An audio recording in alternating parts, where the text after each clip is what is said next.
Հոկտեմբերի 19 Աստվածաշնչյան ընթերցանություն ամեն առավոտ Չարլզ Սպերջեն Որպես մանուկների հետ Քրիստոսի մեջ Առաջի Կորինթացիս 3:1 Իմ հավատավոր ընկեր, դու չես սգում քո հոգևոր կյանքի տկարությունը, քո փոքր հավատն ու փխրուն սերը, քաջալերվիր, չէ՞ որ դու Աստծուն շնորհակալ լինելու պատճառ ունես։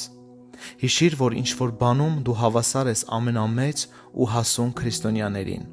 Դու նույնպես փրկագնված ես արյամբ, ինչպես նրանք։ Դու հավասարապես Աստծո որդեգրված զավակն ես, ինչպես ցանկացած այլ հավատացյալ։ Նորածինը նույնքան իր ծնողների զավակն է, որքան ցանկացած հասուն մարդ։ Դու լիարժեքորեն արդարացված ես Աստծո առաջ, քանի որ արդարացումը մասնակի չի լինում։ Քո դեռևս փոքր հավատն ավելի լիովին մաքրել է քեզ։ Դու նույնքան իրավունք ունես ուխտի թանկարժեք ողորմությունների հանդեպ, որքան ամենահասուն քրիստոնյաները, քանի որ դրանց հանդեպ քո իրավունքը ոչ թե հոգևոր աճով է պայմանավորված, այլ բուն ուխտով։ Հիսուսի հանդեպ քո հավատը ոչ թե չափանիշը, այլ քո երկնային ժառանգության նշանը։ Դու անկասկած հարուստ ես, եթե ոչ կյանքի ուրախություններով, սիրելիս, նույնիսկ ամենախամրած աստղն ամեն դեպքում գտնվում է երկնքում, իսկ արևի ամենաթույլ շողը հանդիսանում է երկնային լուսատուի մասնիկը։ Փառքի երկնային գրքում ինչպես փոքր, այնպես էլ մեծ սրբերի անունները գրված են նույն ձեռքով։ Դու նույնքան թանկ ես Հոր սրտին, որքան սրբերի ընտանիքում մեծագույնը։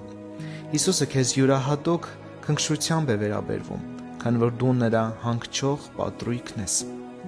Ավելի ամուր հոգի ունեցողը մեկը կասի. «Մարիր նրան, նա սենյակը ծխով է լցնում», բայց Հիսուսը երբեք հանչող պատրույքը չպիտի մարի։ Նրա համար դու ջախջախված եղեգ ես, ինչ-որ մեկի կոպիտ ձեռքը կփշրեր քեզ, և դեն կնետեր, բայց Հիսուսը երբեք ջախջախված եղեգը չպիտի փշրի։ Փոխարենը վստահելու, որ դու հոգևորապես մանուկ ես, ցնծա Հիսուսով։ Հնարավոր է դու ամենափոքրն ես Իսրայելում, բայց Քրիստոս Հիսուսում դու մեծ ես, ինչպես ոչ ոք երկրի վրա։